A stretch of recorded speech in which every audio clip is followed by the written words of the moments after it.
In the world today, we have enough resources to solve most human problems. We can build cities, hospitals all over the world if we use resources. But if you conscripted all the money in the world, there's not enough money to build hospitals and housing all over the world and finance the education of students. But we do have enough teachers and enough buildings we can use for universities. We have the resources. Money is an interference because it limits our ability and it limits our dreams.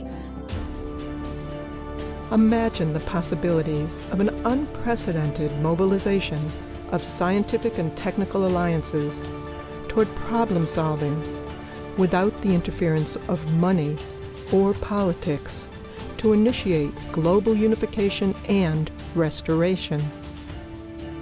This could easily enable a high standard of living for all. This is what Jacques Fresco had in mind when he proposed a resource-based economy. If our planet ran out of resources, no matter how much gold or money or possessions you had, you could not survive. Our entire survival is based upon resources. The old world is ending. And we have the opportunity to rethink everything.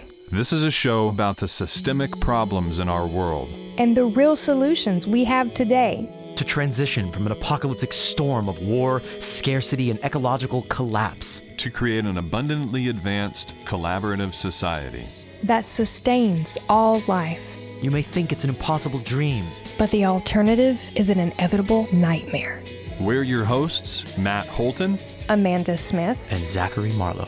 And together, we can move past this economic absurdity and come together to actualize our collective potential. To create something completely new. We are Mindless Society.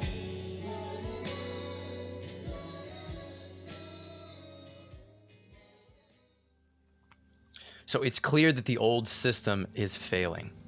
It's falling apart in real time. We don't really need to convince you. You just have to look at the world and be able to correlate all of the fuck-ups that you see going around you in the world and put them together into a synchronous narrative to understand it's not working. It's coming down. The old systems, the old way of life, the old social order, the old economic system, the political system, all these intertwined mechanisms for managing our resources and controlling our society and keeping us from blowing up are failing us. And so the big question, the question people ask me every day, well, what's the alternative? What's the solution? What can we do about it? And the term that we've come to, the movement, the vision, the alternative system that is the most coherent, the most requisite for this moment and for the stakes that we are faced with is, as I believe, a resource-based economy, a term coined by Jacques Fresco, who modeled it in the Venus Project, whose plans and blueprints and imaginings and scientific renderings and realistic steps to create this world and create a new system that we can all transition into are, I still think, the greatest and the most sophisticated and advanced to date. So that's the topic of this day's episode. What is a resource-based economy? And so to answer that question, we've brought on a good friend who actually just flew here from Singapore, Aboubakre Haraket, who has started an organization he calls RBE United, Resource-Based Economy United. And so here, that's the topic of today's episode. We're ready to unite and take us there to that new place, that new system, that new way of life. So, Aboubakre, can you define what it is? What is a resource-based economy? So it's an umbrella term that was put together by a man named Jacques Fresco, laid back in the 1960s as part of a project that was then called socio-cyberneering. And the term resource-based economy referred to this idea of an economic system that was based on the natural resources of the land, wherein all the resources are considered common heritage of all the world's people. So another way of, another way of defining it would be to say that a resource-based economy is a socioeconomic alternative to the standard model of capitalist economics. Or that it's a socioeconomic system wherein all the foods and services are available to everyone without the use of money, barter, debts, or servitude. So that's generally what it means. As far as how it is applied, that's a different matter entirely, and that depends on the governance model that you use, and that's sort of a more kind of technical thing that you technical challenge that you come across when you're talking about how to apply the idea of resource-based economy to the real world. Like, how would it actually look like?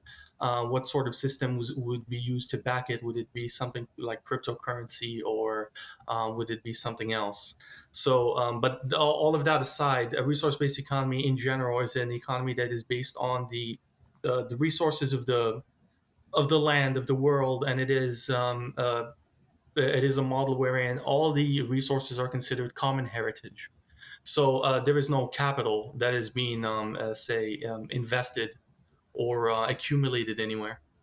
I like the term so much, and I think it is a starting point. It's a common like life ground that economics, as we know it, comes from the term oikos, management of a household, and that's not what it's about. It's become the study of money. It's become the study of this abstract process of managing this, effluvium of debt and money and numbers in a computer that really doesn't have a physical referent in reality. It's not connected and tethered to the real resources of the earth. And the word resource doesn't just mean an inventory for exploitation. It means the relationships that we have to land, to wildlife, to our natural habitats, to the life generating real wealth of the world, which is currently being blown up and squandered and turned into dust, to be turned into plastic, to be turned into numbers in a computer. That's what wealth is in this current socioeconomic construct, which has nothing to do with real the ability for us to flourish and to foster real humanity and human values and to meet our needs. That's the crazy thing, that our economic system is life blind. It's blind to our needs. It's blind to the Earth's actual capacities, and that's why we're in this crippling resource overshoot and climate change, because we aren't, we're not playing with any the abacus that we're using to make calculations is just completely untethered from the world. Right. Financial markets have absolutely nothing to do with like the real world as it is. So um, like a tree is only has value for until there's a point that like you tear it down, you destroy it, and create products out of it. Before then, a tree has no value, and in that line of thinking, a human being also, a human being in of itself has no actual value until that human being is applied within the economy to do some laborious task or what have you. And that's generally how life is looked at within the standard model. And yeah, and our challenge is on how basically to move from the current standard model to the alternative. So to take everything that we know, everything that we've learned, and kind of put it together to figure out a pathway and like stepping stones and milestones from where we are now to where we need to be. If I may interject here, my mind is racing with thoughts about what the world is like today and how grim it is. And anytime someone brings up a resource based economy, I feel a sense of relief and hope that, obviously things could be a lot better. Um, you had told us that you were working on an RBE type demo plan, if you will. Correct me with more certain terms when I'm finished, if you like, and that you had wanted to launched this in the Philippines, I believe it was. And the whole time we've been sitting here, I've been thinking about how in the news we learned a day, maybe 2 days ago, it's been now, that Putin's magnum opus was blown up, the Crimea Bridge, and how that may be taunting at nuclear war, as we've been told many times since the Russian invasion of Ukraine began. And so with that in mind, and then us talking about the RBE, the contrast that keeps coming to me is how much more peaceful an RBE environment would be. But that is really hard to achieve on a political front, as you touched on a moment ago when you were explaining it, how to apply it in real life and how politics play a part in that. And I've been really curious what you've encountered in the Philippines, or where you've been trying to make a difference and make room and space to start this project. Right. Yeah. There's there isn't much we can do as far as like these big geopolitical issues like Russia, like what's happening between Russia and the United States, or the United States aggressing China and trying to start a global nuclear war for profit reasons. So but like it's we still have to continue operating despite like the threat of like a nuclear Armageddon. So having said that, like in the Philippines, especially, I found that that's where I was, by the way, for the last 6 months. Basically, trying to answer this question of what do we do from here on out. Like, so we have the understanding of what the problem is. Generally speaking, the problem that we're facing is an economic management problem. We need to organize ourselves, organize our communities, organize these communities that are pro resource-based economics and holistic living and so forth, and organize them in real life into these real life planned communities where they have the resources that they need and so forth in order to grow and in order to build the economy of the future. So that's the question that I was trying to answer, and I found that the Philippines is a great place to go as far as putting a project like this together. Despite like there are challenges, and anywhere you try to set up shop, there are going to be challenges. I found, of course, legal challenges and so forth. But all that aside, it is a place that is very rich in resources. It is rich in fish resources. It is rich in a plethora of natural resources. There are many communities of very industrious people who are very willing and able and excited to be part of such a vision. Everybody who I spoke to within local governments and as well as NGOs like the idea of a community of say of what they basically saw as green activists. But I really don't know exactly how to define the global RBE movement, as anything other than just this like very wild movement of many different pieces and organizations and people operating sort of chaotically. So because it's not one leader, you know, leader-led movement or anything like that. So, but the idea is to bring everybody together in one place to actually work and get things going. The Philippines would be a good place to do that because local government is supportive. And that's basically the question I was trying to ask: is how do you go about achieving that? And I pretty much came across a number of roadblocks. Basically, most of them come down to the issue of such a vision would be very expensive monetarily, and the first thing to try and figure out before moving forward is how do you go about financing it in the long term. But that's one of the many kind of little issues that will have to be dealt with along the way. So yeah, but I hope that answers kind of like the question there. Yeah. To sort of pick up a thread there that about the wars going on in the world. I mean, I mean, we're not going to go too deep into it because we don't want to get our channel stripped from us. Right. And if you poke the bear enough and True story. go against the narrative that is Favored. basically just Yeah. barreling us toward nuclear war and call for peace. I mean, everybody's for peace. Everybody says they're for peace. It's like George Carlin said, fighting for war is like screwing for peace. Everybody wants that. They say they want that, but they, push for war at every turn. I mean, anything that goes against a war narrative, the United States has had multiple opportunities to facilitate peace in those regions. And China very early offered to mediate peace talks between Ukraine and Russia, and the United States and NATO said no, because that directly goes against their bottom line. It goes against their interests, and their largest industry, their largest export to the world is armaments and war. And this really is one of the crucial issues with the current system, is that there is incentive for war. Mm-hmm. There is not an incentive for peace. There is not an incentive within a monetary system, a market system, for abundance, for people being given the things that they need without the need to submit to labor, utilizing automation and machines and more sophisticated egalitarian ecological practices like agroforestry that do not require as much constant activity and subjugation. And so, that this system is very alien to most people, and I'm sure to most governments whose idea of bettering their people and their situation it comes about through growth, through economic growth and industrialization. And this is sort of the trap that the Chinese system, the Chinese Communist Party, has undertaken. And there's a dialectic, there's a reasoning behind that they are faced with this dominant economic force, the United States, the Western hegemony, and their path to developing against that and defending themselves is through global trade and global markets. And so, the big questions of how do we transition to this sort of system on a global sense, I think is a question. It's something we don't fully know.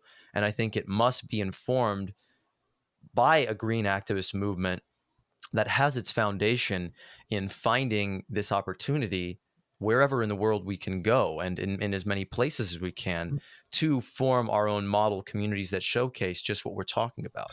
To say, okay, governments, politicians, you say that your goal is to help the people.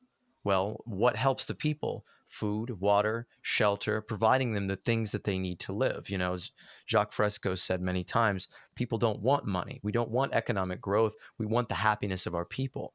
We want to be able to thrive and flourish, and we want to be able to have food in our stomach. We want to be able to access the things that money is merely Exactly. a middleman that keeps us away from.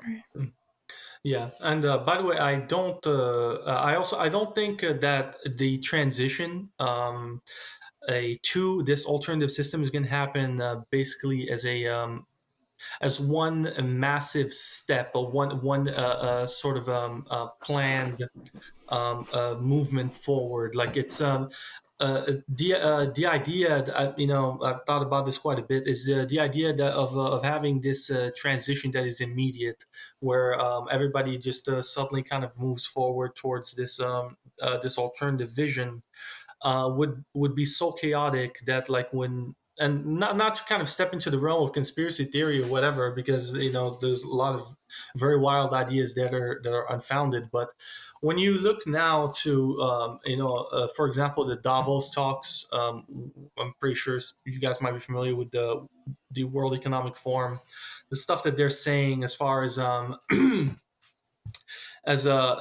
controlling global supply chains, and using I don't want to say anything that might get the channel taken down, because a lot of there's a lot of pushback against anything that might seem conspiratorial or what have you. But a lot of the things that are coming out of say the World Economic Forum, as far as their plans for controlling the global supply chains, as far as the controlling food production, and having members of the World Economic Forum purchasing a tremendous amount of farmland and so forth, it makes it seem to me that any kind of move to purchase a lot of farmland and then do some sort of alternative ecological sustainability and living movement will probably draw a lot of attention and might be stopped via legal action and so forth. So the way that I foresee this movement moving forward is by people independently purchasing large amounts of land and then doing planned communities on these pieces of land, and then that would incentivize other people to do the same. And over a long period of generational time, you might end up at more structured communities that are using full-blown resource-based systems to then take the resources that they're making and then redistribute them across. But that's just something that I foresee. Could be wrong, of course. Well, but you're brave to look that far ahead, and you make a point that I hadn't heard anyone else make in regards to that simultaneous step forward, such as the TVP asserts that that is the only way that we can all move into a resource-based economy is to do it globally all at once. But you said that would be way too chaotic. That would be way too much all at the same time, pretty much in most general terms. And I hadn't heard anyone point that out before, and I have to admit I hadn't thought about it that way either, and that makes perfect sense. While we don't want to advocate for incrementalism and say that it's okay if this takes decades upon decades upon decades to happen, because obviously it would seem that we don't have that kind of time. It is more practical to accept the fact that it can't happen all at once, let alone overnight, and that it is going to happen in steps. That's why it's called a transition. And in my head, if I may share what I foresee could possibly happen, is basically a situation in which we start influencing the feedback loop significantly enough that the feedback we're getting as the population, turns into what it is that we are seeking. So basically, similar to what you were describing, where it starts out as smaller communities in contrast to a global community. Are making these changes, and it pollinates, and so now you have nodes all over the globe that are living in these ways as much to the farthest point that they can in the current system, to the point that the system has to start giving in to that way of life, or everything goes one way or the other. It gets really bad, or it gets a lot better. Mhm. Well, I think it's like the idea of a top-down transition frightens people, and that's one of the reasons why people are so Rebellious against affronted it. by the Agenda 21 and the things that the IMF talks about and their New World Great Order. Reset agenda and all that stuff. Yeah, all this stuff that doesn't really.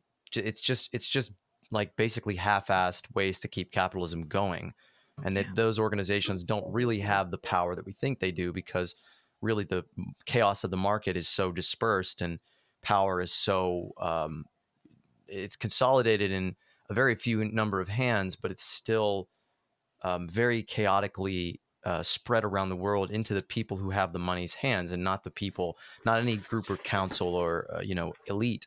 And so the idea of transitioning globally all at once in this top-down way, whether it's stewarded by scientists or not, I don't think the general population is going to go for that. Really, I think it has to be a ground-up, inclusive, connected movement where the people are participating in this. Now, I do think that it's needed, vital. It's vitally needed and necessary for us to make big picture, global, international transformations quickly. I mean, it's going to have to happen eventually. As Yeah. the climate tears us apart, we are going to transform in one way or another, and we could transform into some kind of horrible eco-fascist nightmare. That's highly likely. Or we could, if pushed by a people's movement and an educated population that calls for it, that rejects the austerity that will be imposed upon us by, farmers having their water supplies taken from them when things start collapsing, or, people being ushered into cities, or people being made, unnecessary. Basically, governments saying, your livelihood is not necessary anymore, or you must leave your job. What I can't go that deep into the imagining of what the fuck is going to happen.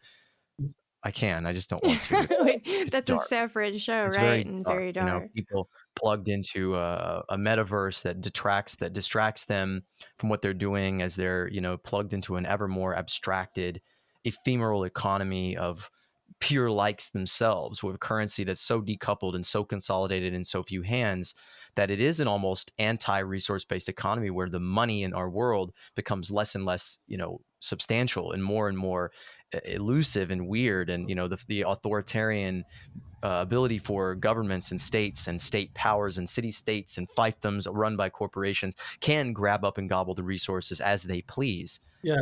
But I see another alternative there, and that's the people coming together and forming these communal movements, starting from that strong point of not needing the existing system, of being able to meet their needs without it, And that gives them a platform to organize upon. And if we can show people around us, look, we're living in an easier, better, cleaner, safer, healthier, and more fun way, they're not going to want what the government is offering, or not offering, is demanding, and they're not going to comply. And I think that's a very important shift as an educator and as a creator and as a builder, anyone listening, anyone watching, anyone in this movement, which is a movement. I do see people like yourself, Aboubakre, around the world with this impulse to create these communities based upon the ecological concerns as a new kind of activism. Peter Joseph has talked about that before, his networked activist approach, and that activism of shaking signs and slogans is utterly ineffectual.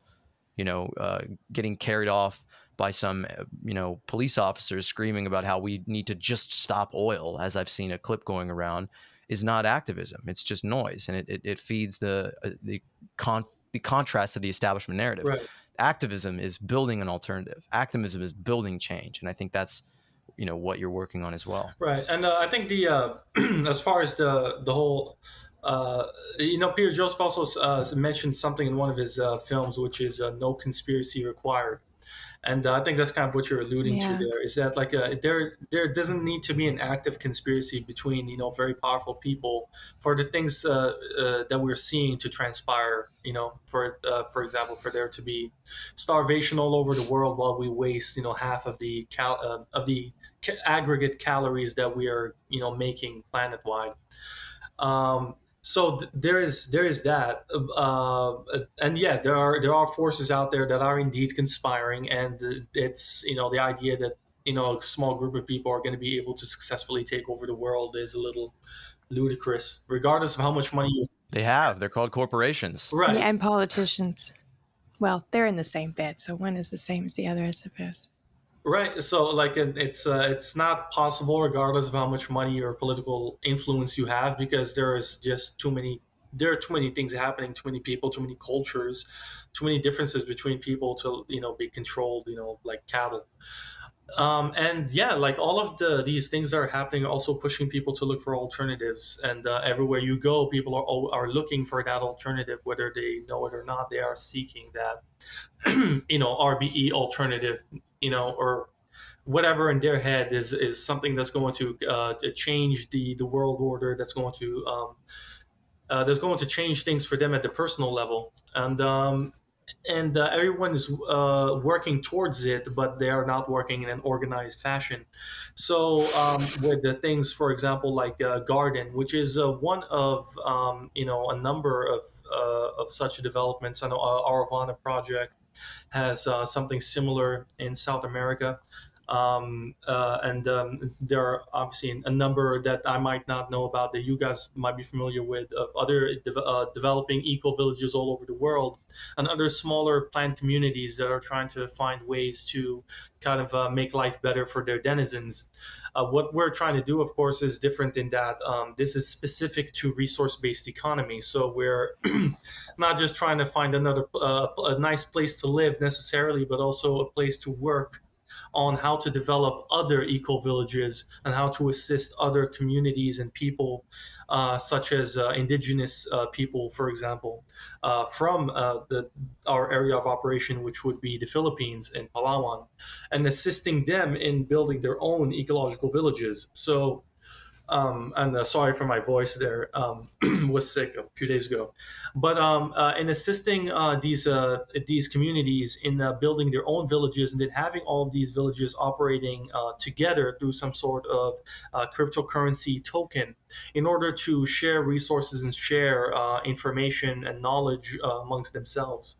And of course, the development of these subsystems like this, such a cryptocurrency token, is other work that's other stuff that's in the works, but it requires much more attention and also much more money in order to put these tokens together, create smart contracts and so forth, as I'm pretty sure a lot of people within RBE community understand. So it's quite a bit of work, and that's the challenging part about it, is also is not only in drawing people's attention and drawing the attention of local leaders and local government, but also in being able to do something that's going to bring funding from the outside in to such a project. especially projects taking place in the global south, where there's not that much in terms of monetary resources to draw from those smaller governments. But no matter how you slice it, this is the way things are going. People are moving towards these alternative systems. I think it's a lot smaller scale now than it will be in the future. But definitely, any of us now working on how to put these things together are kind of at the forefront of what the future of local governance and communities are going to be like. But that's at least that's the way I foresee things, seeing kind of like how society is sort of slowly deteriorating, and financial systems are breaking down, and asking, well, if all the global financial markets were to fail, soon, if the global monetary system was to fail, what would happen next? Right, like then people are going to need, can't just disappear. They're going to need some alternative economy to fall into. So if we begin in establishing at least the basic framework of such a system, then it'll be there when it's needed. A bit of backtracking, but I wanted to point out an irony in all that Marla was saying, and a bit of what you were saying, Bobby. I find it amusing that people would be so resistant to some form of top-down transition into a socioeconomic environment that would literally save our lives and the planet, because obviously we're already allowing people to make decisions about life and death, to blow the world up to smithereens, to churn every bit of our ecological resources into something consumable and marketable. So yeah, I just wanted to point that out, because that always catches me off guard. Like, why do we allow people to do that? Why do we allow people to represent us and make those kinds of decisions, but a top-down, quote-unquote, top-down transition into something that would literally save scores and scores of people and species and the planet itself, But no, I agree that it does need to be a grassroots movement, because even if we had a quote-unquote top-down transition of sorts like that, it would be ineffectual without people realizing these things for themselves on a personal and even cellular level.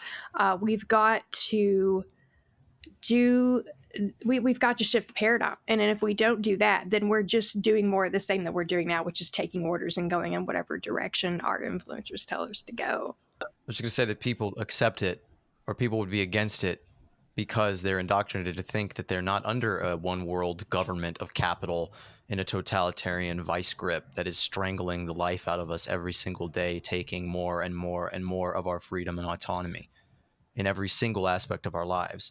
We're free, right? We're in the freest country in the world. We have a democracy. We have a thriving, robust democracy, and right? Yeah. That's what people think.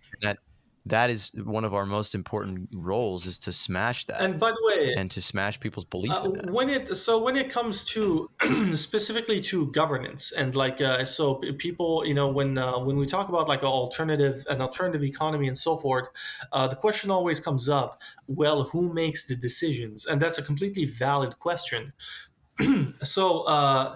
But who makes the decisions? This is a question that's going to be answered by different groups of people in different ways. It doesn't have to be one. It's not just one answer. Who makes the decisions? Well, we're going to have a king, and that's going to be the governance model, and that's all there is. Maybe like in a new world, a new world of human beings organizing themselves and creating new governments and what have you. Maybe one group of people does decide to go the route of fascism. Maybe one group of people does decide to go the route of monarchy, or one group of people does decide to go the route of representative democracy, or whatever. There has to be room for everyone to kind of to go their own route and to be happy with the governance model that they've selected for themselves. So one person in popular media that says this a lot, and is Russell Brand. So Russell Brand is obviously really popular right now, and he has a channel, and he's sometimes talks about these issues, and he'll say things like, we have to have a world where I can be whatever I want, you can be whatever you want. And I think any kind of a world where we can all live tolerate each other, live alongside each other, and live lives without the threat of war and economic sanctions and all these geopolitical problems. It would have to be a world that allows people to try out different governance models and to pick whatever they want. So maybe once you might have an eco village that does decide to go the route of fascism, for example. I can't imagine it, but maybe something like that does happen. The system that you're building has to be able to take that and take the fact that you have people who want to go and live a fascist lifestyle, but not break down, and to be able to tolerate different approaches and different governance models. But again, that's something that I think would have to be taken into account. That you're going to have different people. You're going to have people like the Boogaloo Boys, for example, who want to carry around firearm. You can have evangelical Christians and so forth. You can have many different cultures and different people, and they all have to be able to play by their own rules within this global system without the system breaking down.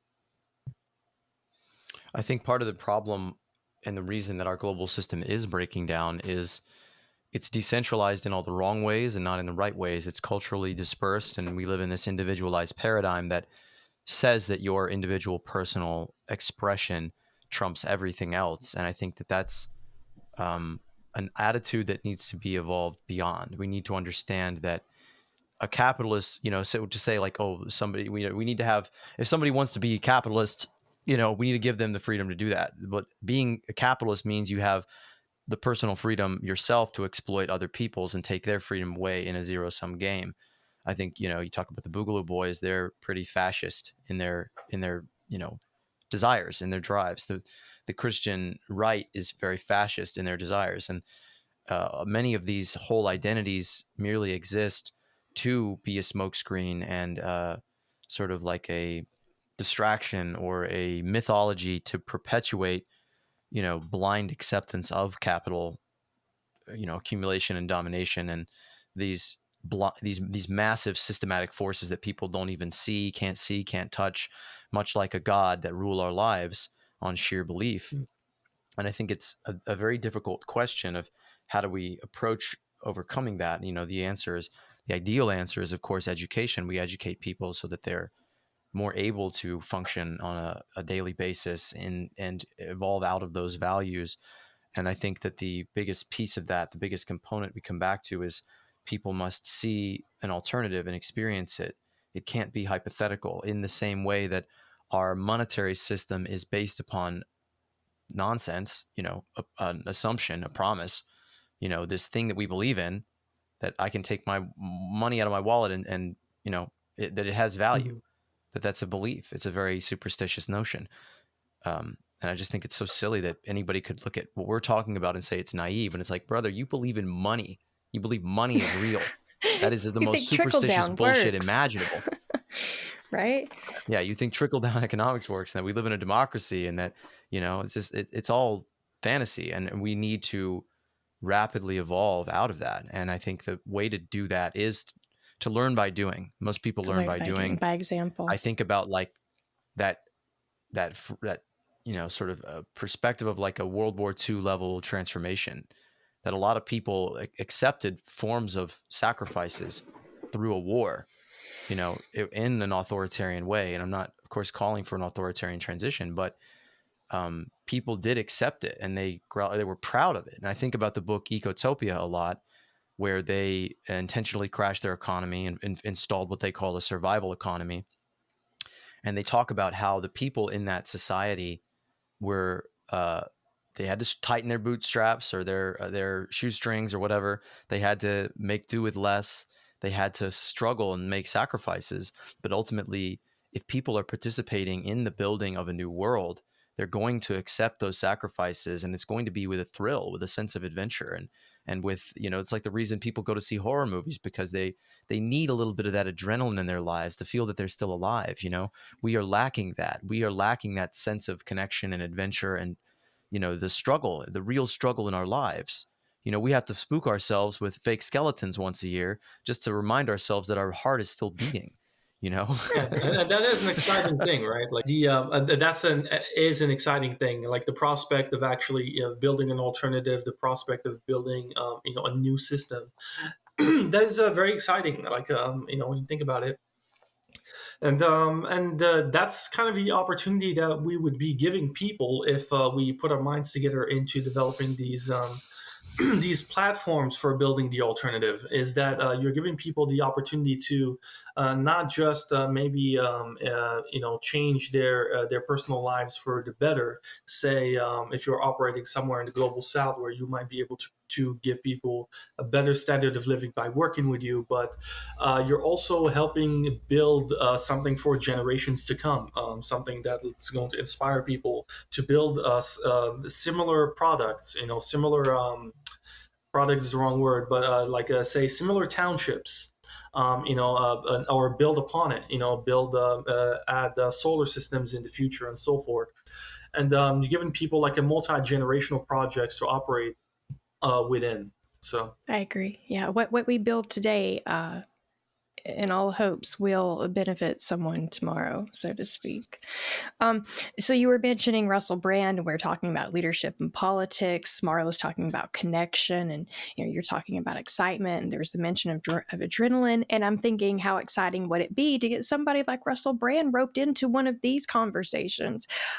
So often, myself, and I've heard Marlo mention it too, it frustrates us to see people such as Russell, with the platform that he has, come so close to opening up that dialogue on his platform about what if money wasn't a thing. A lot of these personalities, like Jason, I want to say Jason Hickel, he's got the books, he's got the Twitter, and he's got all the right ideas. Never heard him say, what if money wasn't a thing? Everybody comes so close. But I'm bringing up Russell Brand because he made a tweet recently, and it said, do we have the right systems and leaders in place to change the world? I think the answer is obvious.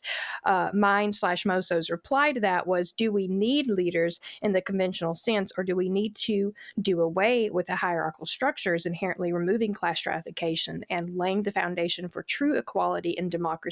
Hey, I sent Russell Brand an email myself. Yeah. So I did. I'll cross my fingers for you. That's right. I did send the emails out to people that I thought would be interested in the work that we're doing with RBE United and building the Garden Eco Village and Research Center, and it was him and a number of other people that I thought might be interested. But you would think individuals who are looking for the alternative ought to advertise that alternative. But I think it's also like with popularizing this idea, it'll be easier once there are more popular people talking about it, such as Russell Brand. But it's also just getting a large number of people within social media kind of bouncing these ideas back and forth would be enough to maybe spark a global conversation. The issue with connecting with these celebrities, these people in this sort of big platform, this who have this real power to change people's lives with one sentence uttered on their large show and things like that, is that it all gets back into one of the main problems with the class structure that negatively affects rich people is that there's very few rich people compared to the non-rich. And so they live in a small community, they live in a small world that's isolated, and in some senses has to be, because you can't just open your doors to all these millions of people that have this parasocial relationship with you, where they know your name, they know all about you, you know nothing about them. And it would probably break your mind to like have this X-Men like Charles Xavier like connection of empathy and understanding of all these people's lives. It would blow your head up. Literally would. And so we are often kept from ideas that would enlighten us and would free us and would inspire and excite us, because there simply aren't able to penetrate through that structure. You're not able to get through the agents and the organization and the emails. I mean, people like that get millions of emails a day, or I don't know how many emails they get, but they get tons of people trying to get their ear and pitch something and sell something to them. and ride their coattails. And this is one of the main issues with wealth, is that, and it's why it insulates people's minds and it rots their brains, is because you need to shut yourself off to more and more and more percentage of humanity so that you can focus on just keeping your mental space clear. And, no, like if the wealthy can't trust, really. Money is antitrust. It's the most antitrust thing in the world. Every time you use money, you're reinforcing the story that we are separate. Our needs are separate. Our intentions and goals and lives and existences are separate every time you do it. You just wonderfully described how social media isn't a tool of connection. Saying that you have to cut yourself off more and more from people, and how especially the hierarchy profiles, if you will, such as celebrities, how they are inundated with outreach, and that is physically and emotionally impossible to completely capacitate. And that causes you to shut people out.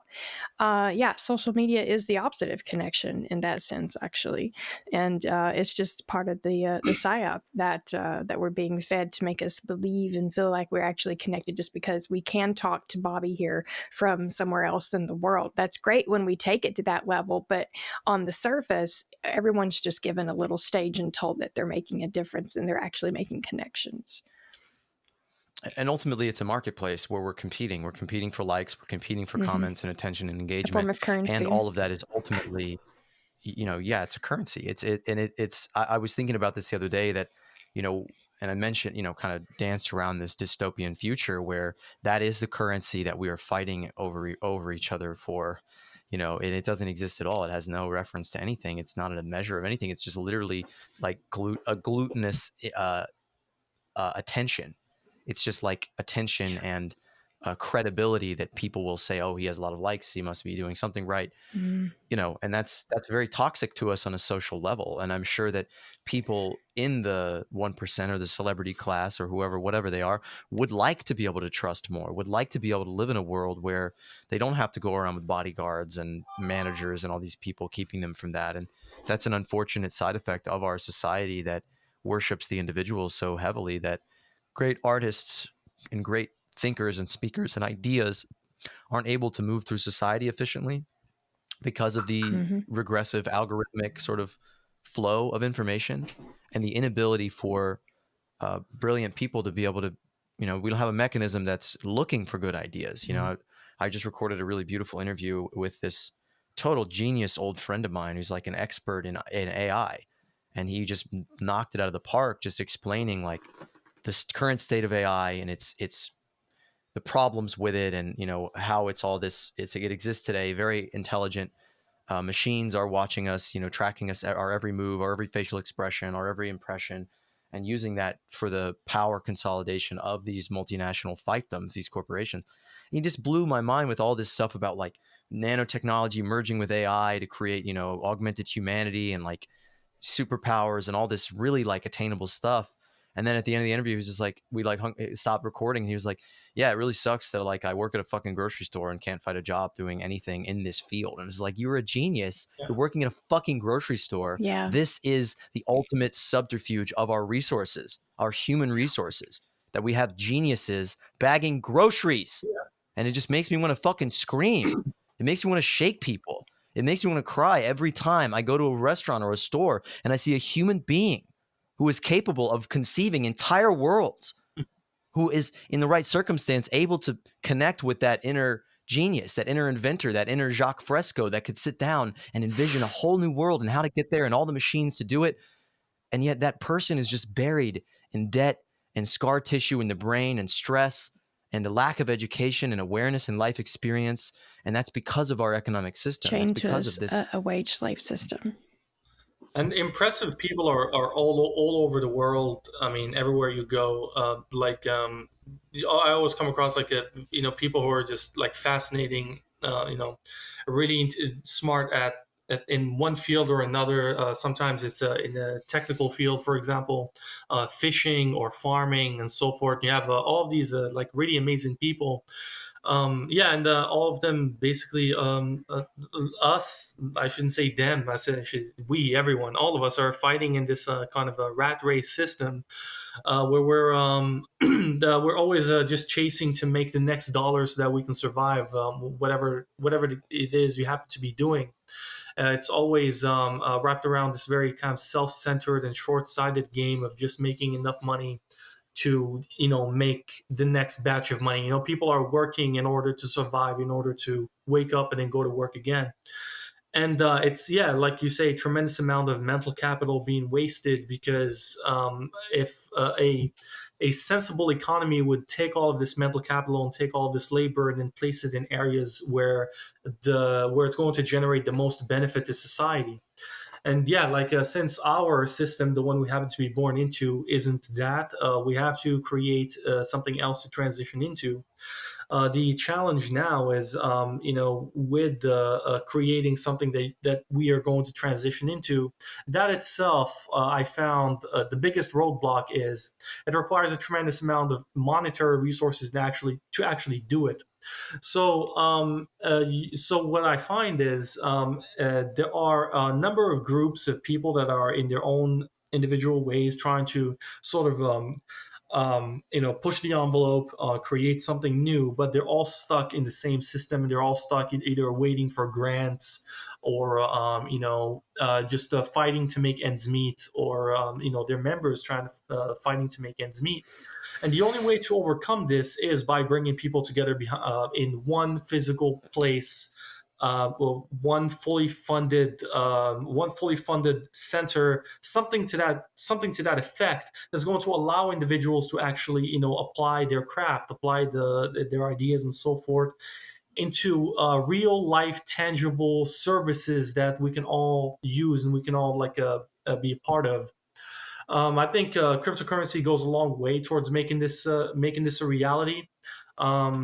We've talked to an individual, just ourselves last time, Ramzi Bajirami, who's came up with a really amazing accountability model. And I'm not going to speak too much about it here, because I think people should go and watch that episode with him talking about it to understand it in more detail.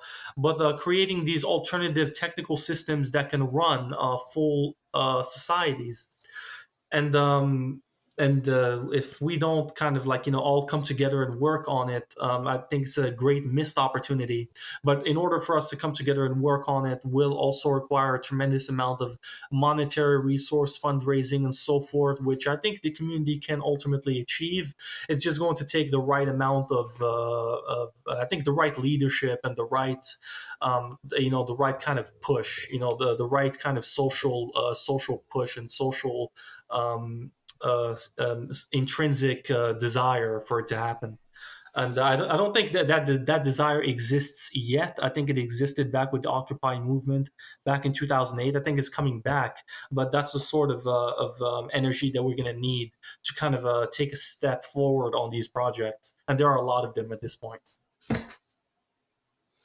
Yeah, I was just going to say that the amount of resources we need really pales in comparison to the amount that people feed into charities, trying to, give people a peanut butter and jelly sandwich who are living on the street, or whatever the ways of perpetually suturing the wound, the gaping and unending and perpetually reopening wound that's just being stabbed repeatedly by this automatic stabbing machine that stabs faster and more all the time. That is capitalism, that's killing us and cutting us apart and causing more problems every second of every day. That a machine, we have this charity industrial complex, the nonprofit industrial complex of all these groups and organizations and charitable individuals and philanthropists that care. They clearly care. They clearly see that there are problems in the world. It's not that they don't have a heart. It's just that they're not seeing that it's a systematic process, that all their energy and resources are not going into more efficacious and efficient means of providing people with the thing that they're most lacking. Which, as a person who has spent hundreds of hours of my life feeding unhoused neighbors, volunteering and donating and, not donating money, but because I never had any of that, but donating my time and energy to helping people, the thing people really need isn't even just housing. It isn't even just food. It's never like giving a sandwich to an unhoused person is always like kind of more beneficial to the person giving than it is to the person getting. And that might sound crazy, but it's because, you can always find food. It's hard to find. It sucks to be hungry, but like what people really need is society.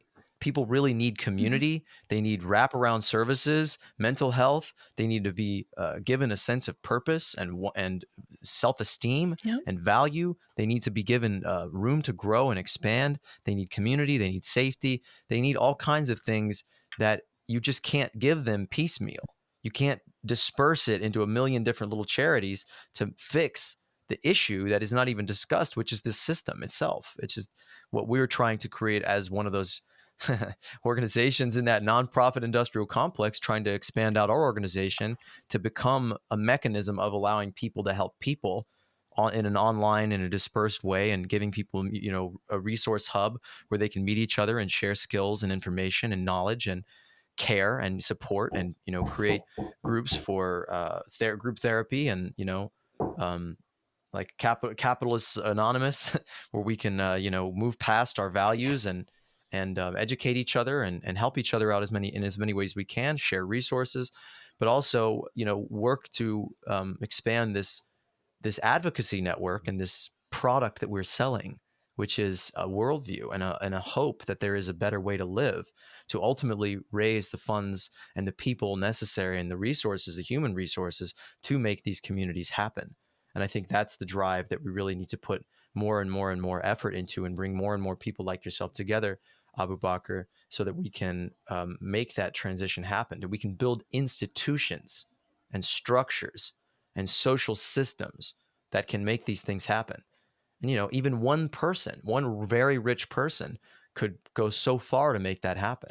Instead of donating, X percentage of their salary every month of whatever, they can, help us get land in this lump sum, and we can work together to make it into something that will perpetually regenerate and that will perpetually provide that ROI, that return on investment, which is human betterment, which is innovation, which is saving people from suicide and depression and alienation, and creating community and growing food, and meeting all these needs simultaneously in this new way that we're sitting under. We see the potential, we see the possibility. We just don't have the money to do it. We don't have the resources. We don't have the attention of society. And that starts, I think, by telling that story in a bigger and better way, and connecting with people like RB, Russell Brand, baby. Get on our show. Come on. What are you waiting for? On the topic of charity, a little side note: since we are approaching the holidays, they are upon us, just around the corner. Another message to our listeners: I would challenge you, if you're going to donate to charity, don't donate a turkey or a cheap $5 toy. And I'm sorry if I sound horrible in saying that, but people don't need religious inclusion. They need their light bill paid, or help with their rent, or their medicine bought, or a load of firewood, or something like that. Every time charity's brought up, I just think about what I met with when I talk about, what if we didn't even need charity? It's beyond amusing to try and tell someone what a resource-based economy would look like in terms of obsoleting the need for charity. I've even been told, well, that just can't be. People have to suffer. That's natural. If there's no charity, then nobody will care for anyone. No, actually, it'd be the opposite. Everybody would be equally cared for, because everybody would be equally valued. But that's just kind of like a little side tangent. So again, with the holidays upon us, if you're going to participate in charity, please do your best to make sure it is direct aid or mutual aid, and it is something that is going to actually lift that person or that family up in some way. Yeah, and again, if you're able and willing, and would like to look at RBE United's project, we have opened a Give Send Go, which is it's similar to GoFundMe, but we opted not to use GoFundMe because GoFundMe and PayPal both canceled on two anti-establishment protests that were taking place. One in Canada, you might remember, trucker protests. So they got canceled on by GoFundMe. So there is also a bit of like a political theater taking place with these fundraising sources. But we opted to go with one called Give, Send, Go for RBE United to try and get the funding necessary to build our eco village. So that's on our website, and the website is RBE United, all one word, rbeunited.org. So that's basically the way we see things moving forward is by just kind of raising funding on our own and then applying it towards the development of planned communities. And personally, that's the way I imagine the transition to take place, is to take place gradually through the development of these decentralized communities that are all working in tandem to kind of to build the economy of the future and the services of the future. So and that's the way that I firmly believe is going to take hold. It's going to take a lot of small decentralized communes of people operating together. So whether that's Garden, or which is the name of the community that we're putting together, or whether it is something else. It is. I recommend that people also look to doing this for themselves and to starting their own communities if they have the willingness to do so and the resources to do so. I just appreciate your shared intention, and as my friend Travis Grant says often, your commitment to our shared direction. I just couldn't help but think that we need many examples, and we need to show people this. We need to create. We're all racing toward the same goal, which seems, so attainable and so close at hand, yet so distant, of building this little microcosm, this minimum viable product of the world we all know is possible. And I just can't help but think that when that day comes, that we're able to create that as the George Floyd protests, which was one of the largest waves of protest in human history or American history, were sparked by an image that just had a mimetic resonance and an emotional power in it, and a potency that it struck people in their hearts, and it showed them without the need for many words. 3 words, I can't breathe, that's all it took for everybody who saw that video to know where they stood on it, and a lot of people were broken out of their dream of thinking things are better than they are when they saw that. And I wonder, how can we create the positive version of that? How can we create an image of life, of humanity living together, coming into its true potential, standing up straight and tall, maturing into its adulthood, to see that beautiful social organism, that community, that structure, those windmills, those dome-shaped housing, whatever it is, that image that will break people out of their dream, that makes them tolerate driving an hour and a half in their shitty little box car, to go to their job that they hate, that makes them suffocate every day from the lack of humanity and connection, and not knowing their neighbors, of huge percentages of Americans who say they don't have one friend. That is a tragedy. That is a holocaust, a social holocaust that we should not tolerate. And if people can see there is another way, and there's no argument for that. There's no way to say people would be lazy.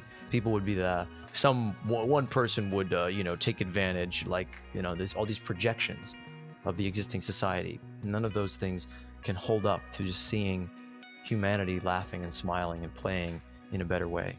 And so that's where we're at, and I have to say that I've muscled through this episode with my mind constantly preoccupied with all of the pains that come from not living in this world, from living very much in a monetary system, in a nonsense-based economy, in a system that is anti-human in all ways.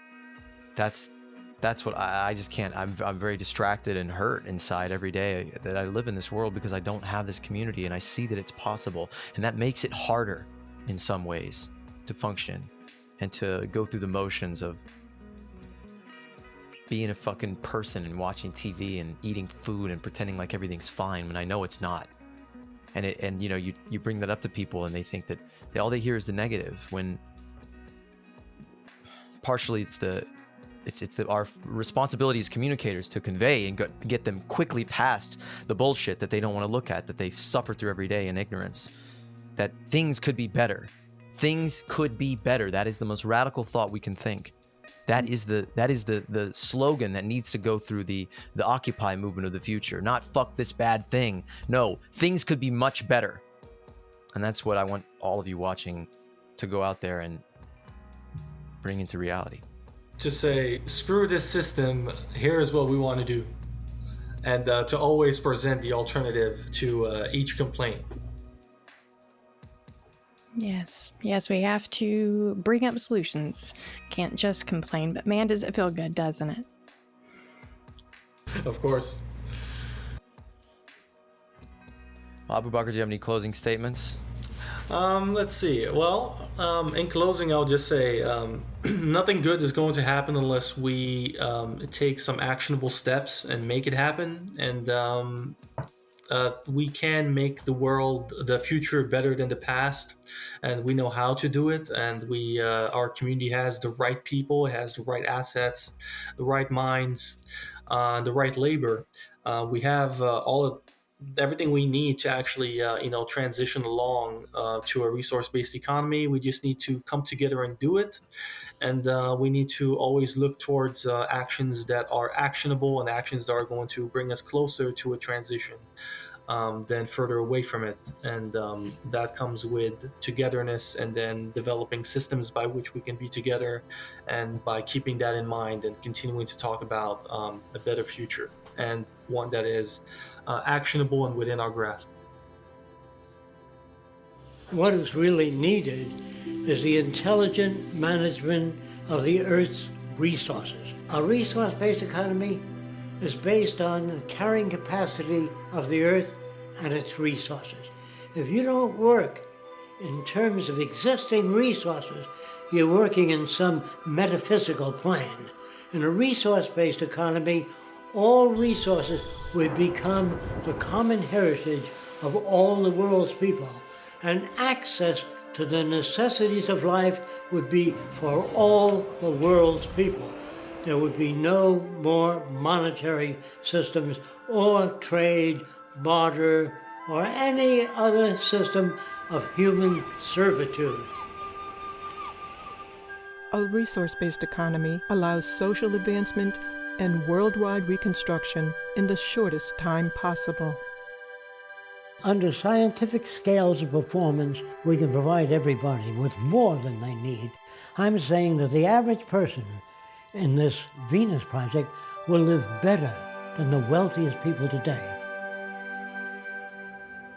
To learn more about this incredible vision of a resource-based economy, the world that could be, check out the Venus Project's website, their documentaries and books. And speaking of books, Matt wasn't in this episode because he's finalizing the long-awaited Moneyless Society book, which is out now. Go on down to our website and get a copy of this long-awaited blueprint to the transition. And if you're already on board with this vision, reach out and join us. Join our organization to help us create a real pathway to sustainability together. There are so many of us out there who understand, who see the potential, who know that it's possible. We just have to do it. We can't sit around waiting for this system to collapse or for the culture to catch up to us. Enough of us get it. Enough of us see the potentials and have the skills, the knowledge, the science, and the understanding to make it happen. We just have to come together and do it. That's what our organization and our movement is about. Building steps to that beautiful vision that Jacques Fresco spent his entire life developing. And finally, creating that future world today.